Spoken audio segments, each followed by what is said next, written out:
वडहुँ वडा पार तेरा मर्तबा, रंग परंग अनेक न जापन करतबा। जिया अंदर जियो सब किछ जान ला, सब किछ तेरे वस तेरा घर भला। तेरे घर आनंद बधाई तुध घर, मान महत्ता तेज अपना आप जर। सर्व कला भरपूर दिसै जत कथा, नानक दासन दास तुध आगे बिनवता। सर्व कला भरपूर दिसै जत कथा, नानक दासन दास तुध आगे बिनवता। तेरा नाम सत है श्री वाहिगुरु वाहिगुरु जी। सत्कार योग सत्संगियों, वाहिगुरु जी का खालसा वाहिगुरु जी की फतेह। वडभागी हैं हम जिन पर गुरु की कृपा हुई है, जिसका सदका गुरबाणी पर विचार कर रहे हैं, गुरबाणी सुन रहे हैं, गुरु की मत लेने का प्रयत्न कर रहे हैं।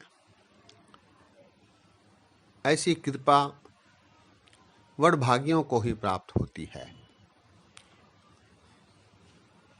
गुरु महाराज का आशीर्वाद है कि हम गुरबाणी से जुड़ने की कोशिश में हैं। आज श्री गुरु गोविंद सिंह जी महाराज जी के एक सवैये पर विचार साझे करते हैं। ये सवैया हम रोज रहरास साहब में पढ़ते हैं। सवैया काफी सरल है, लेकिन जीवन के काफी नजदीक भी है। इस सवैये की रचना गुरु गोविंद सिंह जी महाराज ने कृष्णावतार में की है। गुरु गोविंद सिंह जी महाराज ने 24 अवतारों की रचना की है। इनके बारे भाखा की है, ट्रांसलेशन किया है। भागवतों में जो अवतारों के संबंध में रचनाएं हैं, उनका अनुवाद करके, भाखा करके दसम कथा भागवत की भाखा करी बनाए। इसे खालसा पंथ के लिए सुविधा के रूप में प्रस्तुत किया है, ताकि खालसा पंथ को इस बात का ज्ञान रहे कि समय समय पर कई महानायक अवतार पुरुष इस संसार में लोगों के कष्टों के निवारण के लिए आते रहे हैं, दुष्टों दोखियों का नाश करते रहे हैं। इस क्रम में गुरु गोविंद सिंह जी महाराज ने 24 अवतार नाम की रचना की है। काफी लंबी रचना है। इसमें 24 अवतारों का उल्लेख गुरु गोविंद सिंह जी महाराज ने किया है। इनमें 22वां अवतार कृष्ण अवतार के रूप में महाराज ने रचना की। 24 अवतारों में सबसे लंबी रचना कृष्ण अवतार की है। इसमें करीब 2492 छंद हैं। और ये जो सवैया हम विचार करने जा रहे हैं, ये सबसे अंतिम सवैया है। 2492 सवैया यह है जिस पर हम विचार करेंगे। गुरु गोविंद सिंह जी महाराज ने 24 अवतारों के वर्णन के समय मुख्य रूप से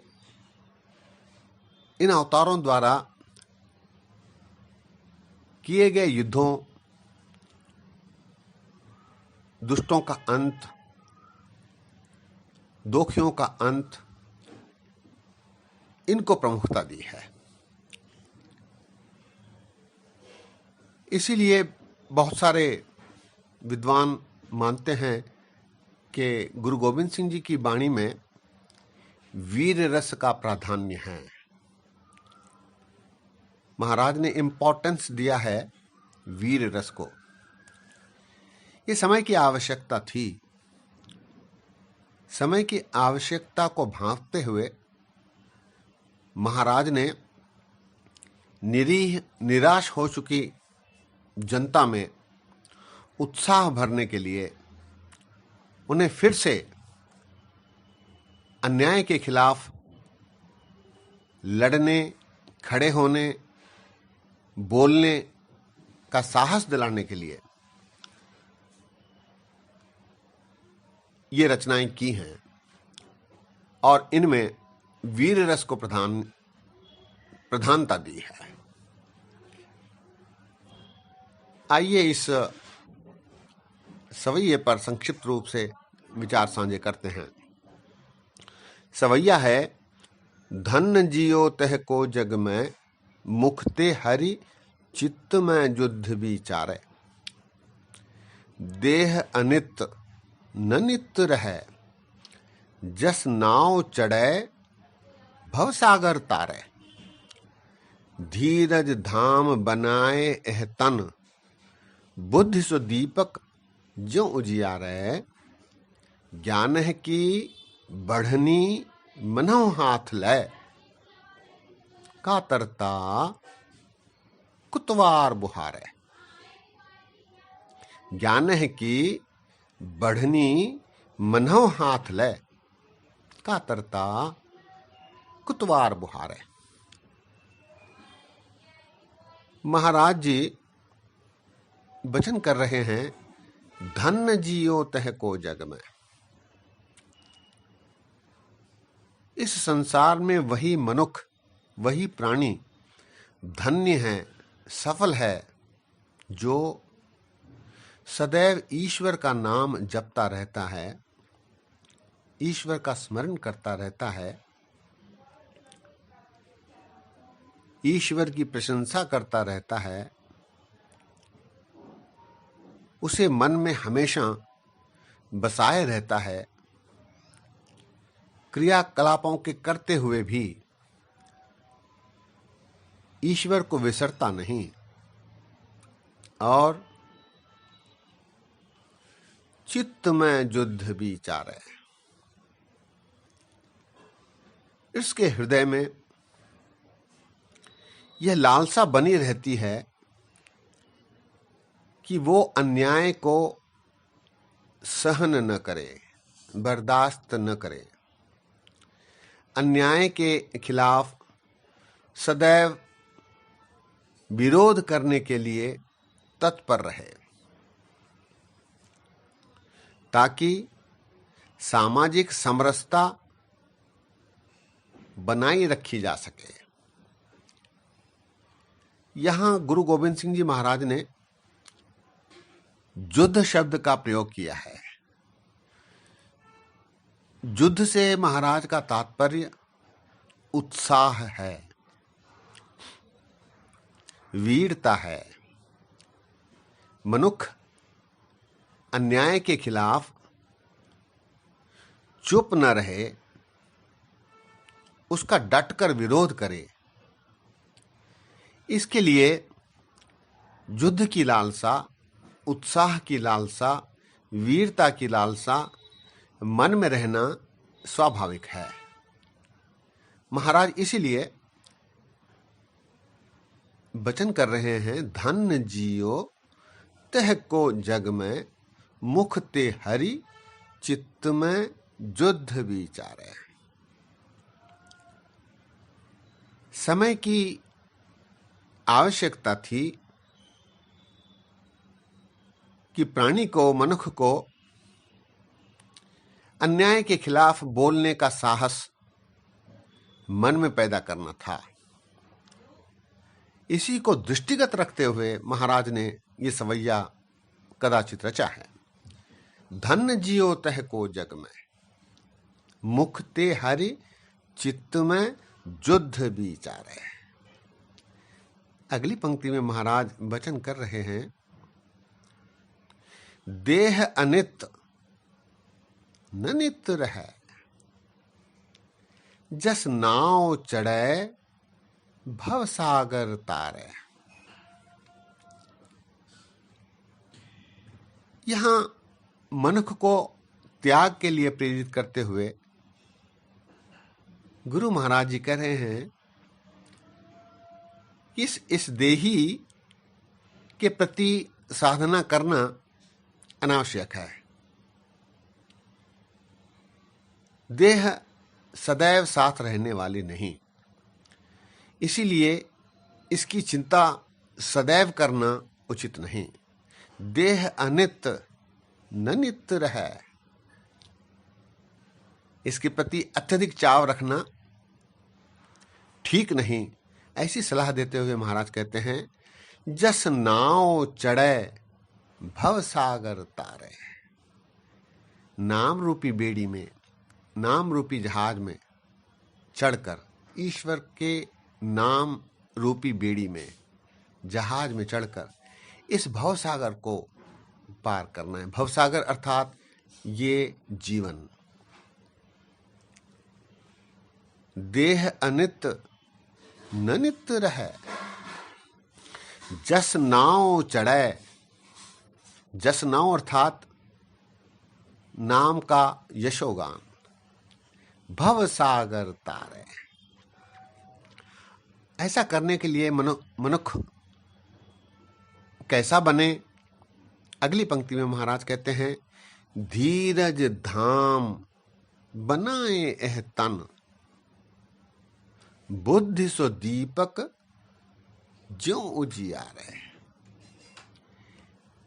इस शरीर को धैर्यवान बनाते हुए, धैर्य को अपना धाम बनाते हुए, इस जीवन को धैर्य रूपी जीवन बनाते हुए, धीरज धाम बनाए एह तन, बुद्धि सो दीपक ज्यों उजियारे। दीपक रूपी बुद्धि से ज्ञान का प्रकाश करके मनुष्य जीवन निर्वाह करे। धीरज धाम बनाए एह तन, बुद्धि सो दीपक ज्यों उजियारे।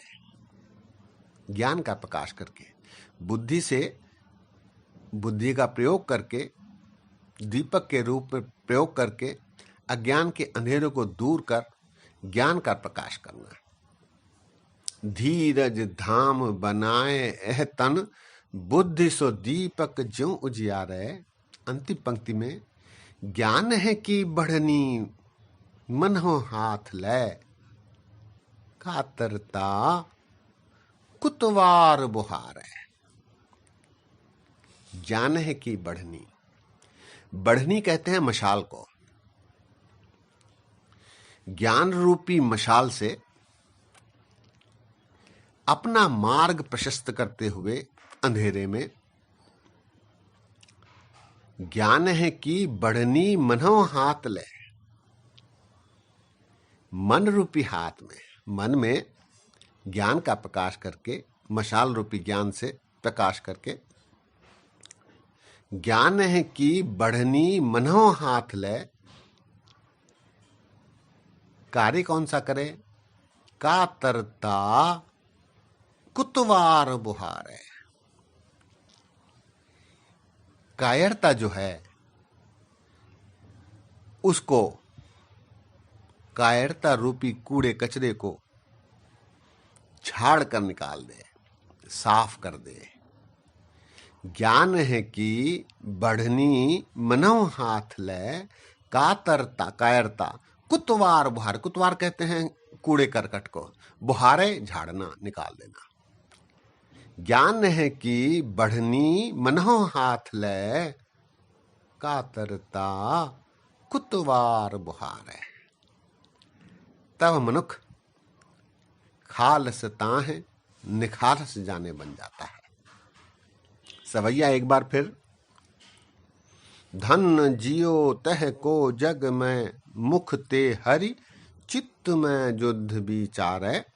देह अनित न नित रहै, जस नाव चढ़ै भव सागर तारे। धीरज धाम बनाए एहतन, बुद्धि सो दीपक ज्यों उजियारे। ज्ञान है कि बढ़नी मनहो हाथ ले, कातरता कुतवार बुहारे। ज्ञान है कि बढ़नी मनहो हाथ ले, कातरता कुतवार बुहारे। सामयिक परिस्थितियों को ध्यान में रखते हुए गुरु गोविंद सिंह जी महाराज ने ये सवैया पंथ को प्रदान किया कि ऐसा स्वभाव रखकर ही समय की परिस्थितियों से निपटा जा सकता है। सत्संगियों, समय बदलते रहते हैं। समय ने करवट ली है। आज समाज में अन्याय एक विभिन्न प्रकार का है। सामाजिक विषमताएं हैं। इनका भी सिख को, पंथ को अपने ढंग से विरोध करना न्यायोचित है। इसके लिए गुरु गोविंद सिंह जी महाराज जी द्वारा बतलाए गए नियम आज भी उतने ही सार्थक हैं आज के सामाजिक अन्याय के खिलाफ लड़ने के लिए। आइए महाराज की दी गई सलाहों पर विचार करते हुए, उन्हें मन में रखते हुए अपने जीवन निर्वाह में सामाजिक विषमताओं, सामाजिक अन्यायों आदि का अपने ढंग से धैर्य रखते हुए विरोध करें, ताकि समाज में उज्ज्वलता आए। इतने वचन दास के प्रवान करो। गलतियां अनेक हुई हैं, दास को अनजान जानकर क्षमा बख्शो। फतेह गजाओ। वाहिगुरु जी का खालसा, वाहिगुरु जी की फतेह।